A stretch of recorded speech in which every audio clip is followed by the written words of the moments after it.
అందరికీ నమస్కారం. నేను మీ వాణి. ఈ వీడియోలో మనం వినబోతున్న కథ పేరు పావురం మరియు డేగ.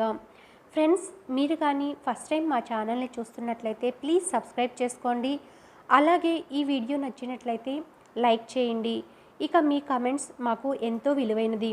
ఈ వీడియో ఎలా ఉంది, అలాగే మీకు ఎలాంటి కథలు కావాలో మాకు కమెంట్స్ రూపంలో తెలియజేయవలసిందిగా కోరుచున్నాము.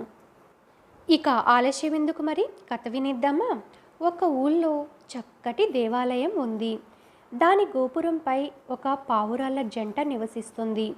అవి చాలా పుష్టిగా కండపట్టి ఉన్నాయి. వాటిని ఎగరేసుకొని పోయి తినాలని ఎప్పటి నుండో ఒక డేగ పథకం వేసింది. అయితే ఆ ఆలయం నిత్యం జనంతో కిటకిటలాడేది. దాంతో డేగ పథకం విజయం అవలేదు. డేగ చూపులను ఆడపావురం గమనించింది. ఒకరోజు ఆడపావురం మగపావురంతో మాట్లాడుతూ, ఆ డేగ చూపులు తేడాగా ఉన్నాయి. అది మనల్ని ఎత్తుకుపోయి తినేసే ఆలోచనలో ఉంది. ఎప్పటికైనా దానివల్ల మనకు ప్రాణభయం ఉందని నాకు అనిపిస్తుంది. అందువల్ల మనం ఇక్కడి నుంచి మరో చోటికి నివాసాన్ని మారిస్తే బాగుంటుందని నా ఆలోచన అని చెప్పింది.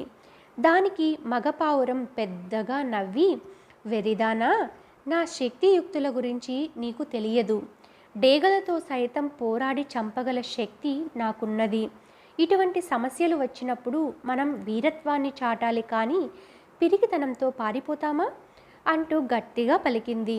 తన భర్తకు చాలా ధైర్యం, పోరాట పటిమ ఉన్నాయని భావించిన ఆడపావురం డేగ విషయాన్ని మరిచిపోయింది.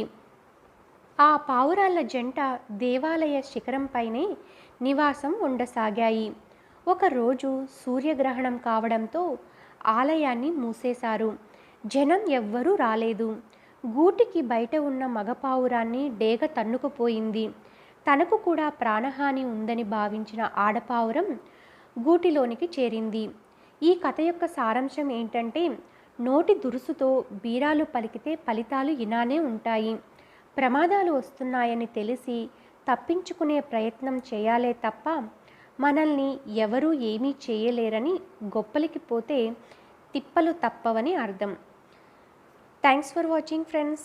ప్లీజ్ సబ్స్క్రైబ్, లైక్ చేయండి, అలాగే షేర్ చేయండి. Thank you once again.